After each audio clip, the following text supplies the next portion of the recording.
Paul disait « Mon évangile, ce n'est pas qu'il l'eût déformé par des idées personnelles ou par une sorte d'égoïsme, mais l'évangile avait pénétré Paul et devait être mis en relief par les traits de son caractère, par son énergie puissante, violente, par son âme ardente. Que sont les sermons de Paul? Où sont-ils?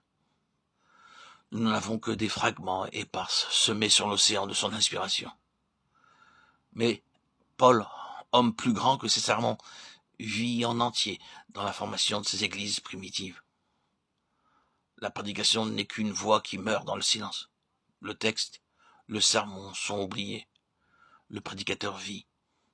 Le sermon ne peut donner la vie si l'homme qui le prêche n'est pas plein de vie. Les prédicateurs morts donnent des sermons morts et qui tuent. Tout dépend du caractère spirituel du prédicateur. Le souverain sacrificateur portait sur son front inscrit en lettres formées de pierres précieuses les mots « sainteté à l'Éternel ».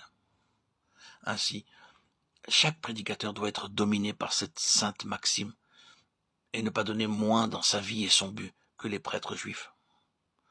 Jonathan Edwards disait « Je cherchais sans cesse plus de sainteté, de ressemblance avec Christ.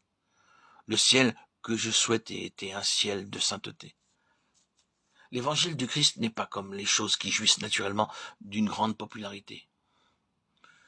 Il ne se répand pas de lui-même. Il se meut comme se meuvent ceux qui en ont la charge. Le prédicateur doit personnifier l'évangile. Le caractère divin doit reproduire en lui son message. La puissance de l'amour doit être chez le prédicateur comme une force toute puissante qui se projette au dehors. L'oubli de soi-même doit régner dans son être tout entier. Il doit se mouvoir au milieu des hommes, vêtus d'humilité, persévérant dans la douceur, sage comme le serpent et doux comme la colombe. Il doit être un serviteur animé de l'esprit de son roi, fort et indépendant, avec la simplicité et la douceur d'un enfant. Le prédicateur doit se dévouer avec l'abandon d'une joie parfaite et avec un zèle ardent au salut de l'humanité. Ardent, héroïque, compatissant, sans peur. Tels doivent être les hommes qui veulent former une génération pour le service de Dieu. S'ils redoutent la prière, s'ils cherchent des places, s'ils veulent plaire aux hommes ou s'ils les craignent, si leur foi est faible en ce qui concerne Dieu et sa parole, si leur abnégation ne résiste pas aux attraits du monde, alors ils ne peuvent édifier l'Église, ni atteindre le monde pour l'amener à Dieu. C'est à lui-même que le prédicateur doit s'adresser avec le plus de force et de sévérité. C'est sur lui-même qu'il doit travailler avec le plus de zèle, de sincérité, de persévérance. L'éducation des 12 fut le grand travail du Christ. Les prédicateurs ne sont pas des faiseurs de sermons, mais des faiseurs d'hommes et de saints. Et celui qui veut faire cette œuvre doit être lui-même un saint et un homme. Dieu n'a pas besoin de grands talents ni de grands prédicateurs, mais d'hommes saints, puissants, par la foi et par la fidélité, d'hommes prêchant dans la chair des sermons saints et vivant des vies saintes hors de la chair. C'est ainsi que se formèrent les premiers chrétiens. Ils étaient forts, puissants, selon Dieu, héroïques, saints. Leur prédication était l'oubli de soi-même et de leur propre vie. Ils travaillaient péniblement, se donnant eux-mêmes de telle sorte que leur empreinte resta sur une génération qui auparavant ignorait Dieu.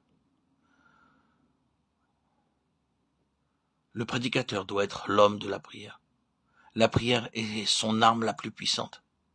Cette arme, vivante en elle-même, donne la vie et la force à tout.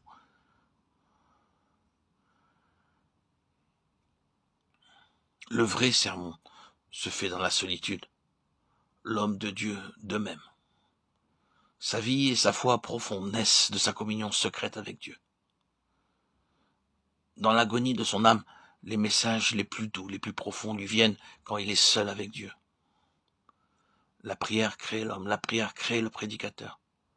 La prière crée le pasteur. La prédication de nos jours n'est pas puissante en prière. La gloire intellectuelle ne va pas avec l'humilité de la prière. La prière souvent n'est qu'officielle, elle sert d'accompagnement à la routine du service. Elle n'est plus dans la prédication moderne ce qu'elle était dans le ministère ou dans la vie de Paul. Le prédicateur qui ne fait pas de la prière un facteur puissant, soit dans sa vie, soit dans son ministère, ne peut qu'être faible entre les mains de Dieu et impuissant pour accomplir l'œuvre de Dieu dans ce monde.